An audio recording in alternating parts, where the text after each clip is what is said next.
Birthdays కానీ anniversary కానీ celebration ఏదైనా సెలబ్రేషన్ స్క్వేర్ లోని ప్రైవేట్ థియేటర్స్ లో అన్ని రకాల సౌకర్యాలతో సెలబ్రేట్ చేసుకోండి. ఆయన పేరు ప్రకాష్ కాబ్డే. పోలీసు డిపార్ట్మెంట్ అంటే ఎంతో గౌరవం. ఎప్పటికైనా పోలీస్ అవ్వాలని కలలు కనేవాడు. అందుకోసం బాగా శ్రమించి ఎట్టకేలకు పోలీస్ ఉద్యోగాన్ని సంపాదించాడు. స్టేట్ రిజర్వ్ పోలీస్ ఫోర్స్లో జవాన్గా ఉన్నాడు. ఇంతేకాదు ప్రస్తుతం ఈయన భారత మాజీ దిగ్గజ క్రికెటర్ సచిన్ టెండూల్కర్కు సెక్యూరిటీగా విధులు నిర్వహిస్తున్నాడు. అయితే ఈయన ఈ మధ్య కొన్ని రోజుల పాటు సెలవు తీసుకుని తన స్వగ్రామానికి వెళ్ళాడు.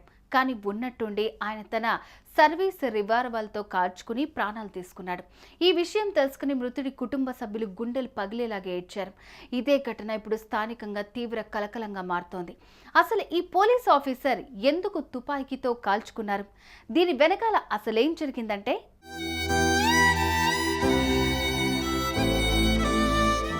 మహారాష్ట్రలోని జమ్నేర్ పట్టణంలో ప్రకాష్ కాబ్డే అనే 39 ఏళ్ల వ్యక్తి నివాసం ఉంటున్నాడు. చిన్నప్పటి నుంచి పోలీస్ కావాలనే కల ఉండడంతో కష్టపడి స్టేట్ రిజర్వ్ పోలీస్ ఫోర్స్లో జవాన్గా ఉద్యోగం సాధించాడు. ప్రస్తుతం ఆయన భారత మాజీ దిగ్గజ క్రికెటర్ సచిన్ టెండూల్కర్కు సెక్యూరిటీగా ఉన్నారు. ఇతడికి పెళ్లై 2 పిల్లలు కూడా ఉన్నారు. అయితే విధుల్లో భాగంగా ఆయన సెలవుల్లో ఇంటికి వెళ్తూ వస్తుండేవారు. ఇదిలా ఉంటే ఇటీవల ప్రకాష్ కాబ్డే కొన్ని రోజులు సెలవు తీసుకుని తన స్వగ్రామమైన జమ్నేర్కు వెళ్ళాడు.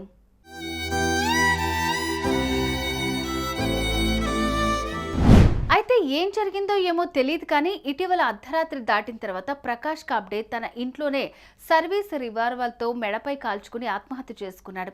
ఈ విషయం తెలుసుకున్న మృతుడి కుటుంబ సభ్యులు గుండెలు పగిలేలాగా ఏడ్చారు. దీంతో స్థానికులు వెంటనే పోలీసులకు సమాచారం అందించారు. హుటాహుటిన ఘటనా స్థలానికి చేరుకున్న పోలీసులు మృతదేహాన్ని స్వాధీనం చేసుకుని పోస్టుమార్టం నిమిత్తం ఆసుపత్రికి తరలించారు. అనంతరం ఈ ఘటనపై కేసు నమోదు చేసుకుని అన్ని కోణాల్లో దర్యాప్తు చేస్తున్నారు. ఇదే ఘటన ఇప్పుడు స్థానికంగా తీవ్ర కలకలంగా మారుతోంది. అయితే ప్రకాష్ కాబ్డే వ్యక్తిగత కారణాలతోనే ఆత్మహత్య చేసుకున్నట్లుగా పోలీసుల ప్రాథమిక విచారణలో తేలింది.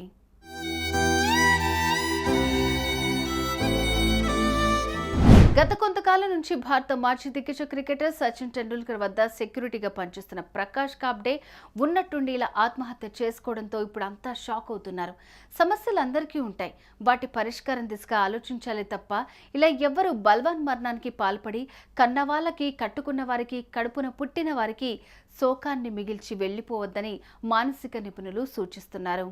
సుమన్ టీవీలో మీ పర్సనల్ అండ్ బిజినెస్ ప్రమోషన్స్ కోసం కింది నెంబర్కి కాంటాక్ట్ చేయండి.